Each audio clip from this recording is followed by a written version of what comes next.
Dia punya banyak komentar tentang saya yang berkaitan banyak hal, terutama ceramah-ceramah saya yang menyerang keislaman. Namun yang jelas kenapa dia tidak mau kembali kepada Kristen sampai akhir hayatnya, karena dia tergiur dengan 72 bidadari. Ini Saifuddin Ibrahim ini kan jadi penyakit dalam benteng Islam sekarang ini. Dia kalau bisa memurtadkan satu orang dibayar 100 juta. Bayangkan itu. Nah, dana Kristen ini kuat. Kenapa? Karena setiap orang Kristen di dunia ini membayar 10% kepada gereja. Ada berapa artis Hollywood yang ada di sana, di Hollywood sana, Amerika? Ada berapa banyak atlet-atlet bola kaki, volleyball dan lain sebagainya, basketball. Ada berapa banyak konglomerat businessman yang ada di dunia yang beragama Kristen. Makanya kalau ditanya kepada orang Amerika, apa agamamu? Dia nggak mau mengaku Kristen karena akan dipungut pajak 10%. Assalamualaikum warahmatullahi wabarakatuh. Masih kembali di channel saya. Tentunya kita sudah mendengarkan bagaimana cuplikan videonya. Ada sesuatu yang sangat kita kagumi dari Saifuddin Ibrahim ini patut kita acungin jempol.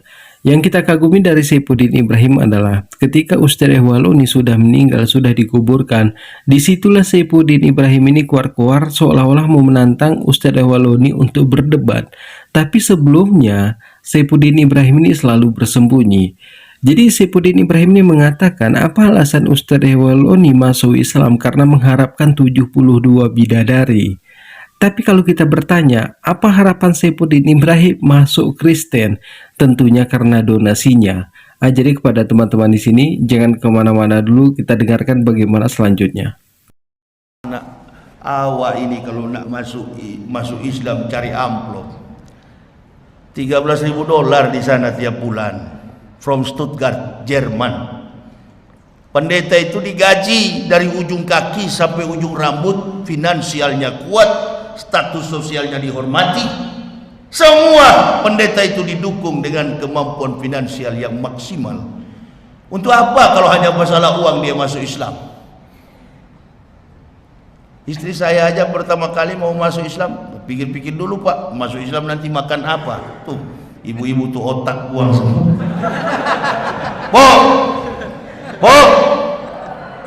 Jangan bobok.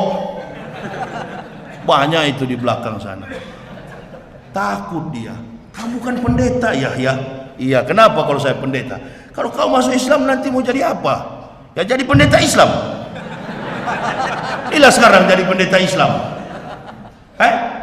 Jadi pendeta Islam benar-benar seperti Umar, kan begitu? Umar bin Khattab, orang yang tegak dalam pendirian tauhid. Bicara tentang Nabi Muhammad, marah dia kalau Nabi diganggu.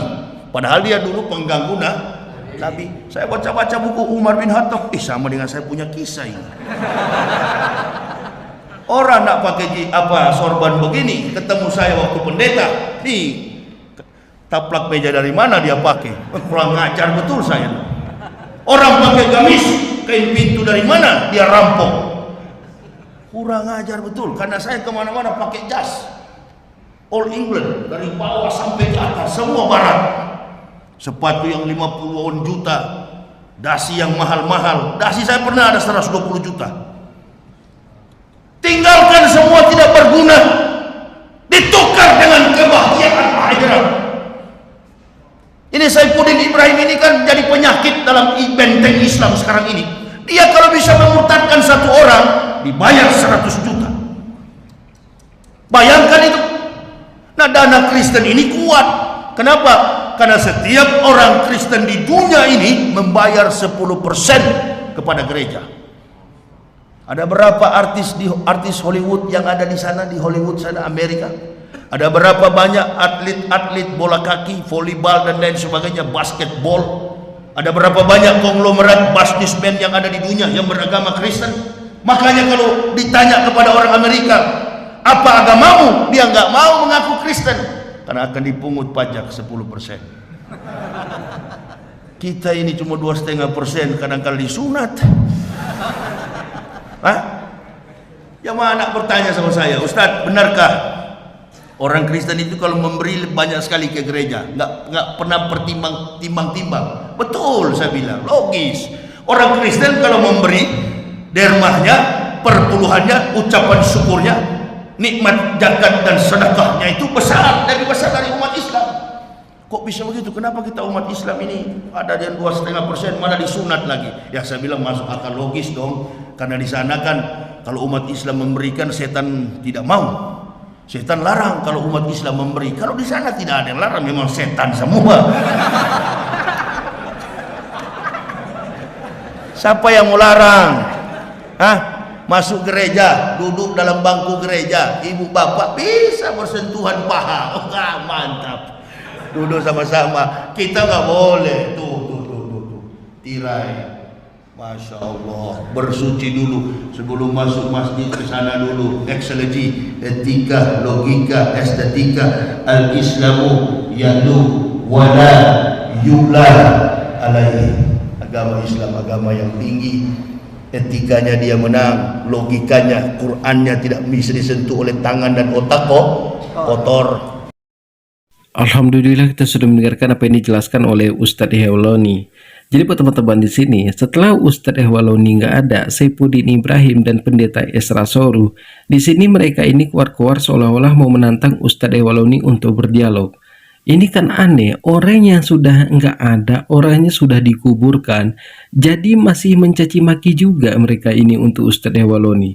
Jadi mereka ini seolah-olah mau menantang Ustadz Ihwaloni itu untuk berdebat ataupun berdialog. Padahal mereka ini seringkali ditantang oleh Ustadz Ihwaloni. Bahkan seluruh pendeta di Indonesia ini ditantang Ustadz Ihwaloni. Tapi tidak ada satu pendeta pun yang menyanggupi tantangan dari Ustadz Ihwaloni. Tapi setelah Ustadz Ihwaloni meninggal, barulah di sini mereka itu kohar-kohar. Ini kan menunjukkan kalau mental mereka itu hanya mental bencong. Nah, jadi kalau mereka ini memang benar-benar mentalnya itu mental laki-laki, ya tunjukkan, jangan hanya berani di belakang, apalagi orangnya sudah nggak ada, seolah-olah mau menantang untuk berdialog, untuk berdebat. Nah, jadi ini cara mereka itu mencaci maki. Jadi Ustadz Ihwaloni pernah mengatakan setelah dia nggak ada, dia ini sudah kembali ke rahmatullah atau kembali kepada Allah. Disinilah orang Kristen itu banyak mencaci maki Ustadz Ihwaloni. Jadi mereka juga mengatakan bahwa Ustadz Ihwaloni itu bukanlah seorang mantan pendeta, tapi Ustadz Ihwaloni itu hanya orang biasa. Jadi buat teman-teman di sini, kalau memang Ustadz Ihwaloni itu bukan mantan pendeta, kenapa tidak diterima tantangannya? Jadi mungkin cukup sekian. Assalamualaikum warahmatullahi wabarakatuh.